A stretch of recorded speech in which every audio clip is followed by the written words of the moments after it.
morning, and thank you all for being here. And also thank you for the summit, South Summit to invite us. And what we are going to talk about, we are going to talk about grants and funding. So this seems so formal and legal and economic. And what we want to do is not to do that way. So first of all, I would like to ask you a question. How many of you have been thinking about raise your investment during next 12 months? You have a plan, so raise your hands. Don't be shy. Don't be shy. We are in a family in a family group. So okay. So many of you. And how many of you have think about including public funding in this investment that you will receive? Oh, great. So you are an advanced student. So I was asking these questions because so many investors and so many, not investors, startup creators don't think the second point. They think about investors, they think about investment. Why? Because investment is very necessary and it's an opportunity, but also they don't think about the public funding and other points that they can complete the economics of their company. And for this reason, we are here. So to talk about other points, we have an investor, we have my colleague. I will say you about how, oh my God, sorry about that. I will say who are them and what we do here in Eurofunding and what this conversation is about the public and other funds that you could achieve.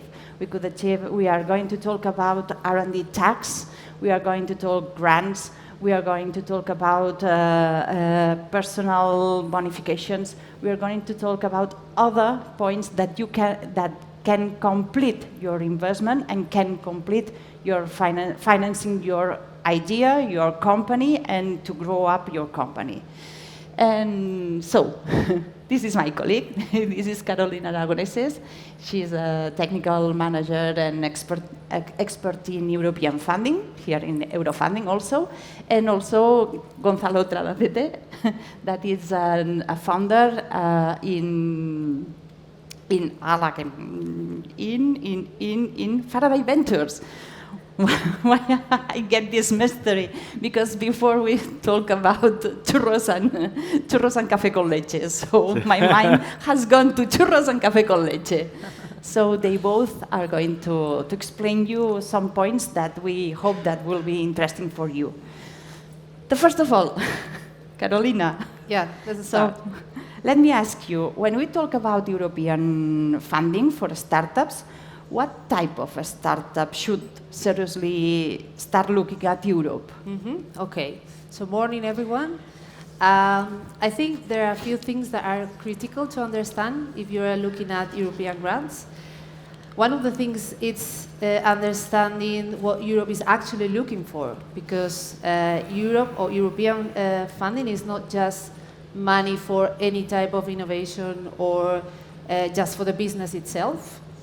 European funding is being used as a strategic tool to strengthen Europe's competitiveness and also technological autonomy. So based on that, Europe has like key strategic areas that are critical for them. I just name a few, like biotechnologies, energy transition, hot topics these days like intellectual property, technologies for dual use and defense, for example.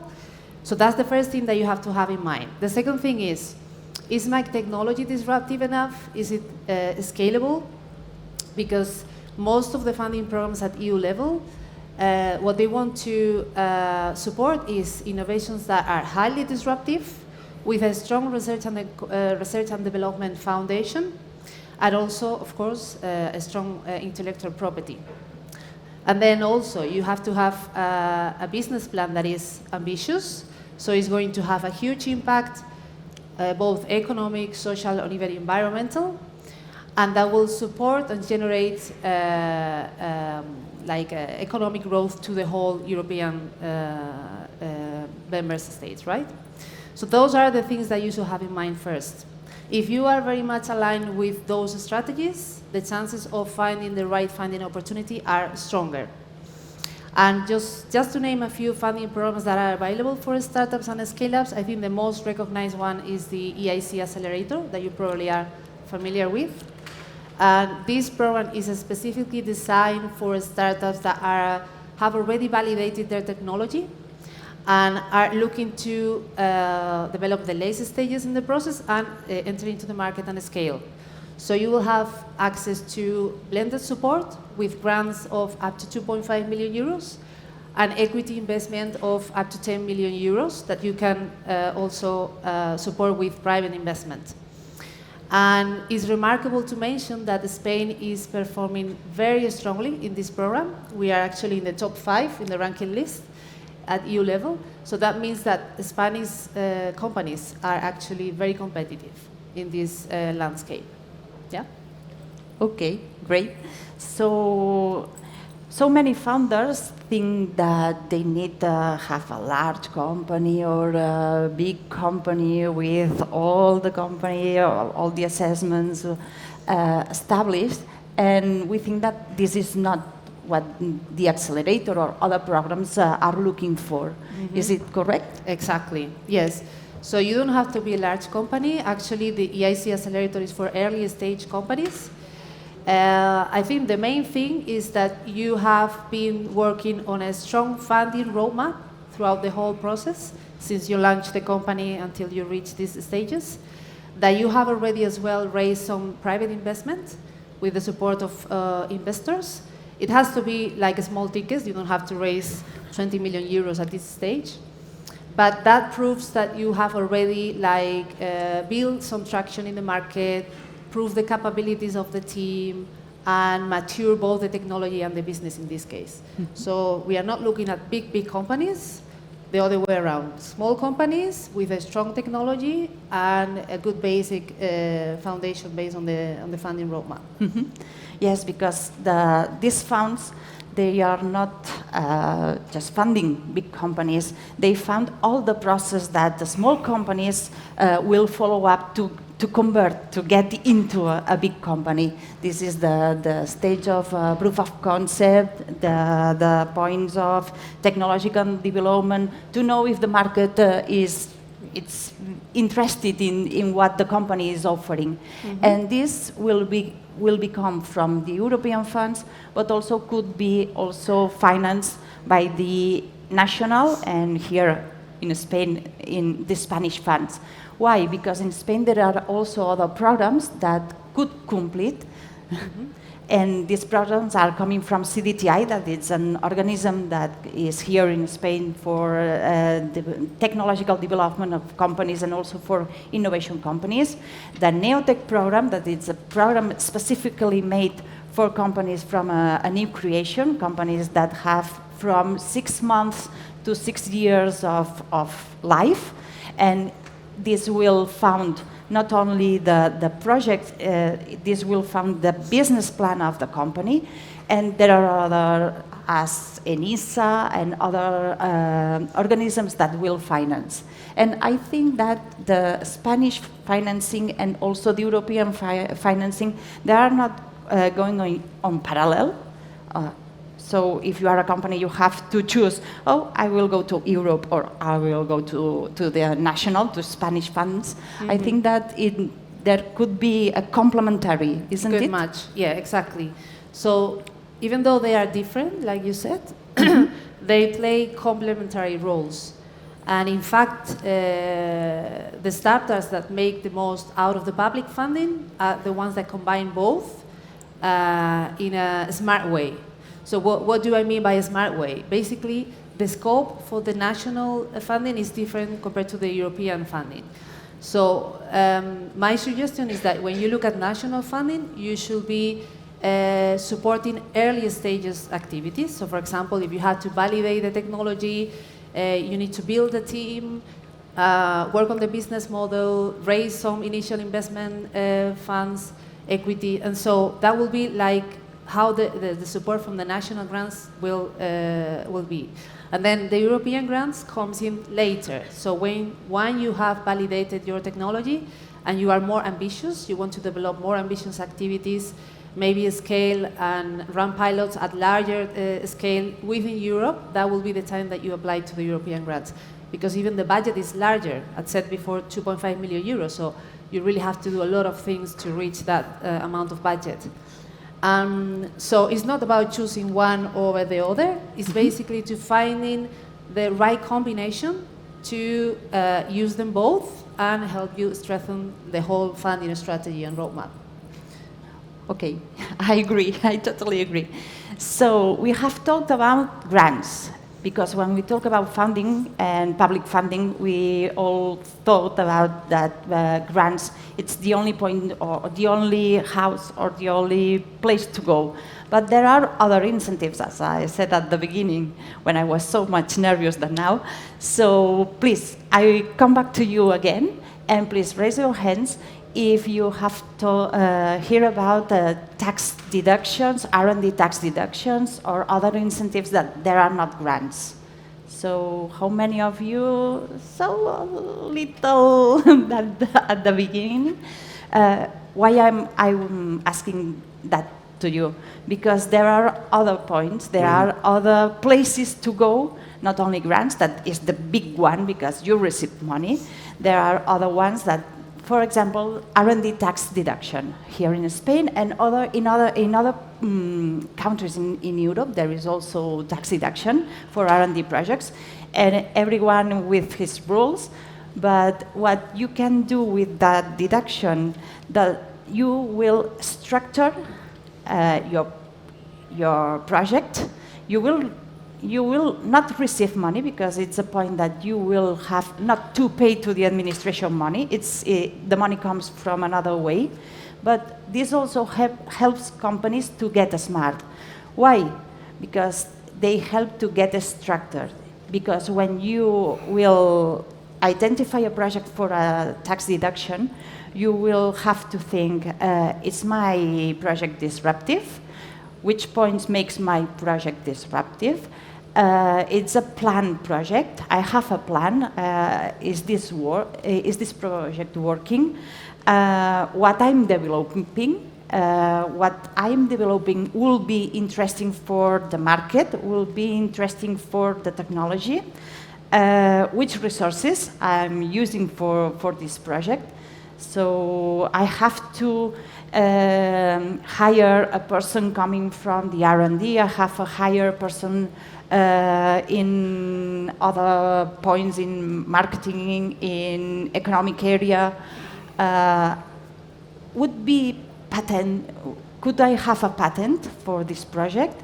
So all these questions that you will have to ask for a project, for a tax deduction project, for R&D tax project, this will help you also to complete the vision and also to go far away from the points that you have planned initially. And in this point, there is a point that comes from the private capital. And I'm going to Gonzalo from Faraday. Faraday Ventures. Yeah. Now, not from churros. And from an investor's perspective, when a startup arrives with an innovation, with a structured innovation, what makes the difference with a company that comes with this structured innovation from a company that comes with no structured innovation? Okay. Thank you very much for the invitation to share this talk with you. So very happy to speak about that, because the big message is that there's a lot of money. There's a lot of public funding money for innovation, for startups, and here my colleagues from Eurofunding are probably one of the biggest experts here in Spain, and to get some grants across Europe. And there's a lot of money, and it's so complex. It's a myriad of programs, a myriad of help, and they're probably the best people to talk with, because probably most startups in Spain will be receiving more public funding than private funding. We private investors, our funds, both Fund 1 and Fund 2, 49% come from Fondico, which is also a public institution, so it's a very important program. But there are so many programs that I really advise to take on early on, some professionals that really do know the difference and to which you should be applying to. Why? Because the worst thing for a private investor is to find a company that you think is not trying to build a business. You think they're trying to build some public funding.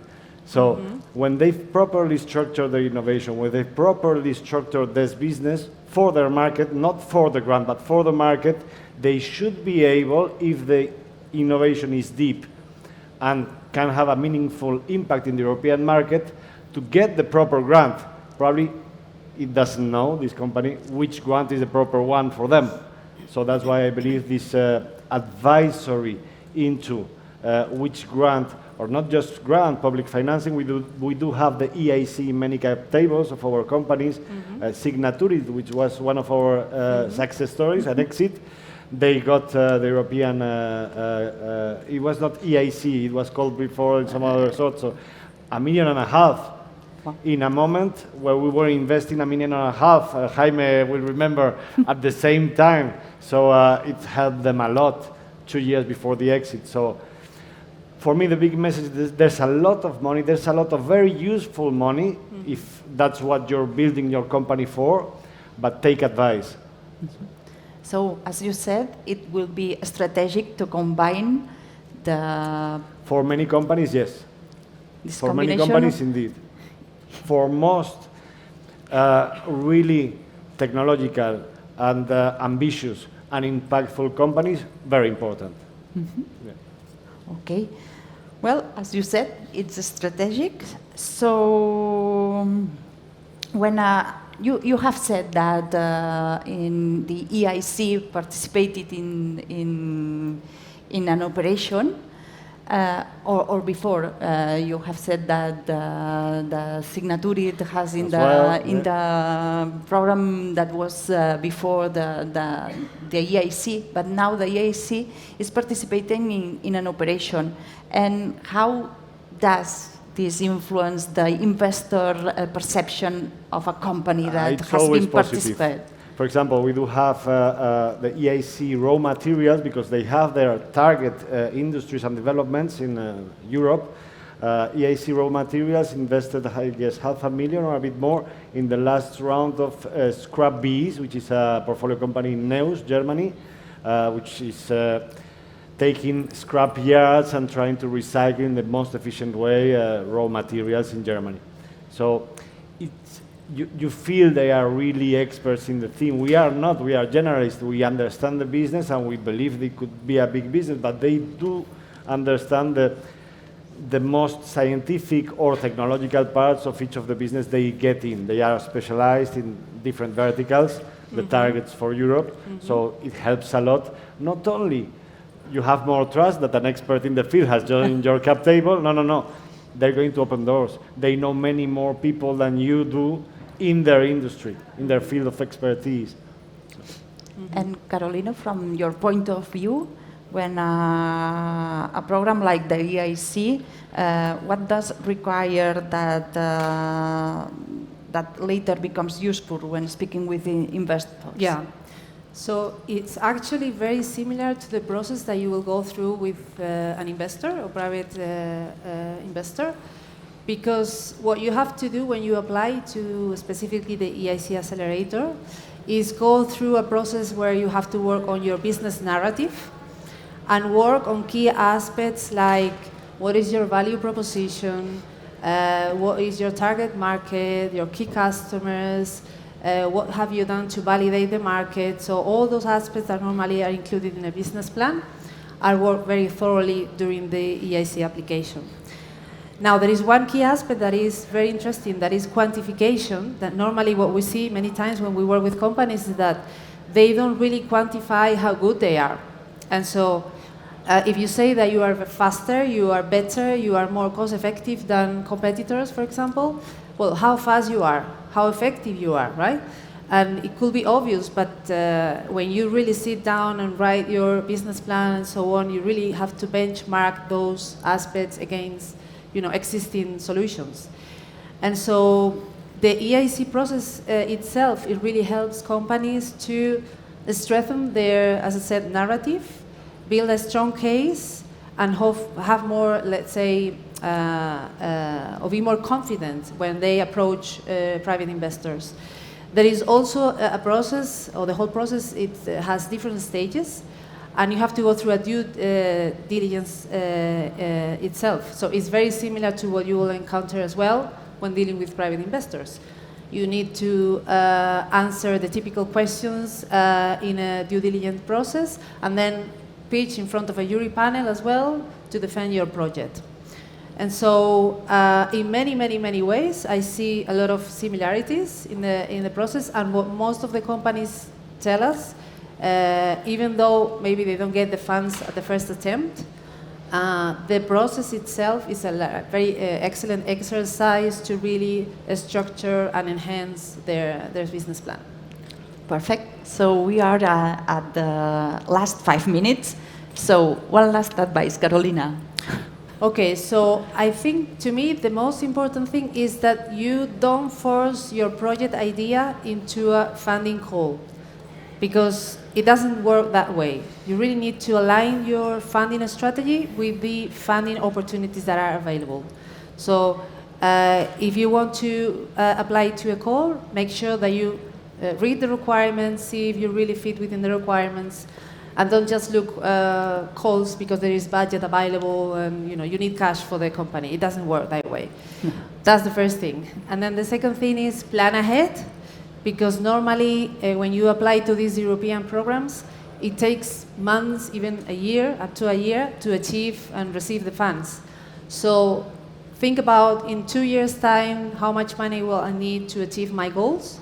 And based on that, start planning soon, and so that you know when exactly you will need to have the funds ready. And Gonzalo, one recommendation from your side? Well, from my side, it's a bit the same in the sense that let's go for the grants and financial aid or funding that you can get from financial public institutions to the core of your business. Meaning, don't get distracted by what you think it's easy cash, which will not be if it's not serving your business or if your business is not aligned with that particular program. So really focus on your business and go to the grants and financial aid that really fit your plan. And the most important advice, once you know what you want as a business, take advice. Go surround yourself with professionals, the best professionals you can in every area. You try to do that in your team, right? Well, with external providers you need as well. And this being a big chunk of the money you may have or you may need in the first years of your company, I think the strategic provider to guide you into which type of financing you will get is one of the most important decisions early on in your business. As well as the private investors you want in your cap table. It's the same type of decision. Okay, great. So to summarize, and my advice, my little advice, is don't wait till you need cash to think about funding. Here, you, as Gonzalo says, as Carolina says, and over there in these two screens, you will see all the opportunities that you have to have this funding, to plan it, because if I will read the sentence that the right source of capital at the wrong moment can create problems, but the right source of capital at the right moment can completely change the trajectory of a company. Mm-hmm. And 10 years ago, funding was a complement. Now it must be part of the strategy. And we have 3 minutes left, so if you want to ask questions, not in these 3 minutes, but we are here to answer you. There is any question? No one wants non-dilutive financing here, no. right? No. No need. the guy who wanted the tax, that's a very new thing. You know, many people do not know. It's not even a grant. If you are investing in your R&D, you can get cash back quite fast Yeah. of that. So, Yeah. not everyone knows about this. So, So, I would No ask the question? question Okay. for my Please. portfolio company. please. Okay, go ahead. So, in a company that invests more or less €500,000 in R&D for their innovation, TRL, well, let's forget about the technical TRL. stuff, but how much and how fast can they get back some money from the tax deduction? Meaning they are losing money, €1,000,000, and they've invested $500,000 that year. If you invest $500,000 in a year and it's an R&D project, you will have the 25 to the 42% of the inversion coming back with tax deduction. In a year time or less? In a year of time, if you have the possibility to reduce it in your tax deduction, but if you don't have enough money because you are in a startup and you don't have benefits, and what can I do because I'm investing so much money in R&D, but I cannot return it because I don't have a positive quote in tax, what can I do? You can do cashback. Cashback is a possibility. This tax deduction you will have 18 years to apply, but Yeah. 18 years are so many years. So if you cannot apply the same year, because it's the same year, today we are finishing the ones from the 2025, so 6 months. So if you cannot have the quote, you can also have two options. Cashback, that it will come back with less of 20% in a year and a half. We thought about January, February in 2027. Or also, you can have the tax list, that is the one that appears over there in private capital. That means that in 6 months from the end of the year, you will receive all the tax deduction, all. 150 to 200,000 euros cash back within 18 months, Yeah. and most people do not know that. No. Yeah, it's a strong Yeah. No time for more questions, but No time. We are having a conversation. So thank you all. Thank you, Gonzalo. Thank you, Carolina. you. And thank you all for being here.